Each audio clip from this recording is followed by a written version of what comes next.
ಒಂದು ಕಡೆ ಕಾವೇರಿ ನೀರಿಗಾಗಿ ರಾಜ್ಯದಲ್ಲಿ ಹೋರಾಟ ನಡೆಯುತ್ತಿದ್ರೆ ಇನ್ನೊಂದು ಕಡೆ ದಾವಣಗೆರೆಯಲ್ಲಿ ಭದ್ರಾ ಕಿಚ್ಚು ಶುರುವಾಗಿದೆ. ತಮಿಳುನಾಡಿಗೆ ಕಾವೇರಿ ನೀರು ಬಿಡಬೇಡಿ ಎಂದರೂ ಕೂಡ ನೀರು ಹರಿಸಿರುವ ಸರ್ಕಾರ ಇತ್ತ ಭದ್ರಾ ಡ್ಯಾಂ ಭರ್ತಿಯಾಗುವ ಹಂತದಲ್ಲಿದ್ದರೂ ಕೂಡ ಅನ್ನದಾತರಿಗೆ ನೀರು ಬಿಡದೆ ಸತಾಯಿಸ್ತಾ ಇದೆ. ಸರ್ಕಾರದ ಈ ಮಲತಾಯಿ ಧೋರಣೆಯನ್ನ ಖಂಡಿಸಿ ದಾವಣಗೆರೆ ರೈತರು ರೊಚ್ಚಿಗೆದ್ದು ಪ್ರತಿಭಟನೆಯ ಹಾದಿಯನ್ನ ಹಿಡಿಯೋದಕ್ಕೆ ಮುಂದಾಗಿದ್ದಾರೆ.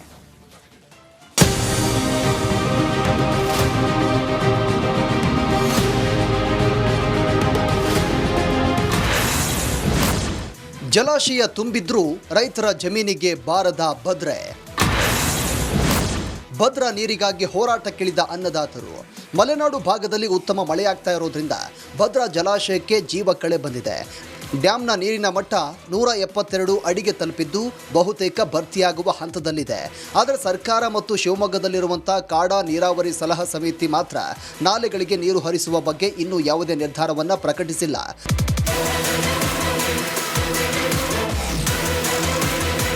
ಡ್ಯಾಂ ಭರ್ತಿಯ ಹಂತಕ್ಕೆ ಬಂದರೂ ಸರ್ಕಾರ ರೈತರ ಜಮೀನಿಗೆ ನೀರು ಹರಿಸಲು ಹಿಂದೆ ಮುಂದೆ ನೋಡ್ತಾ ಇದೆ ಅಂತ ಆಕ್ರೋಶ ವ್ಯಕ್ತಪಡಿಸಿದ್ದಾರೆ.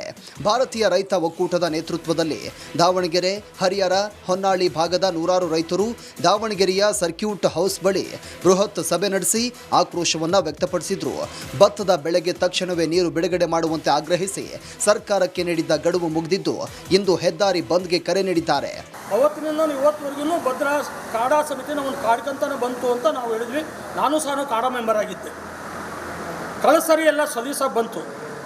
ICC ಸಭೆಯಲ್ಲೂ ನಾನಿದ್ದೇನೆ. ಇಲ್ಲಿವರೆಗೂ ಸೂಚನೆ ಬಂದಿಲ್ಲ ಪತ್ರ.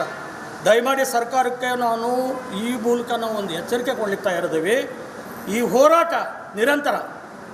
ನಮ್ಮ ನೀರನ್ನು ನಾವು ತೆಗೆದುಕೊಳ್ಳೋದಕ್ಕೆ ಎಲ್ಲ ರೀತಿಯಲ್ಲೂ ವ್ಯವಸ್ಥೆ ಮಾಡ್ಕೊತೇವೆ. ಮತ್ತೇನು ಇದ್ರ ಬಗ್ಗೆ ಎರಡು ಮಾತಿಲ್ಲ. ಒಂದೆಡೆ ನೀರಿದ್ದರೂ ಬಿಡದ ಸರ್ಕಾರದ ಜಾಣಕುರುಡು, ಮತ್ತೊಂದೆಡೆ ಮಳೆ ಇಲ್ಲದೆ ಕಮರುತ್ತಿರುವ ಬೆಳೆಗಳು.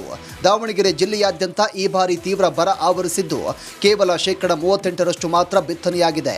ಜೂನ್ ಜುಲೈನಲ್ಲಿ ಮೈಗಳ್ಳತನ ಮಾಡಿದ್ದ ಮಳೆರಾಯ ಆಗಸ್ಟ್ನಲ್ಲಿ ಕೊಂಚ ಕೃಪೆ ತೋರಿದ್ದಾನೆ.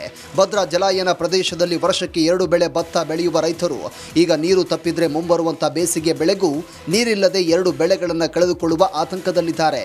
ಏನಿವತ್ತು ನರಸಿಂಹಪ್ಪನವರ ನೇತೃತ್ವದಲ್ಲಿ ಏನು ತೀರ್ಮಾನ ತೆಗೆದುಕೊಳ್ತಾರೋ ಅದಕ್ಕೆ ನಾವು ಬದ್ಧರಾಗಿದ್ದೇವೆ.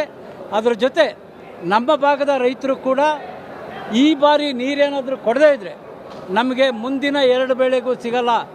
ಅಂದರೆ 3 ಬೆಳೆ ನಾವು ವಂಚಿತರಾಗ್ತೀವಿ. ಯಾವುದೇ ಕಾರಣಕ್ಕೂ ನಾವು ಸುಮ್ಮನೆ ಇರಲ್ಲ.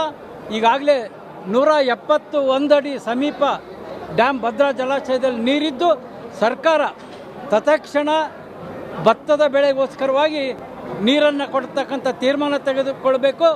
ಇಲ್ಲದೇ ಹೋದರೆ ನರಸಿಂಹಪ್ಪನವ್ರ ನೇತೃತ್ವದಲ್ಲಿ ಯಾವ ತೀರ್ಮಾನ ತೆಗೆದುಕೊಳ್ತಾರೋ, ಯಾವುದೇ ಹೋರಾಟ ಕೈಗೊಂಡರೂ ಕೂಡ ಸಂಪೂರ್ಣವಾಗಿ ಹರಿಹರ ತಾಲೂಕು, ದಾವಣಗೆರೆ ಮತ್ತು ಹರಪನಹಳ್ಳಿ ತಾಲೂಕಿನ ರೈತರು ಆ ಹೋರಾಟದಲ್ಲಿ ಭಾಗವಹಿಸ್ತೀವಿ.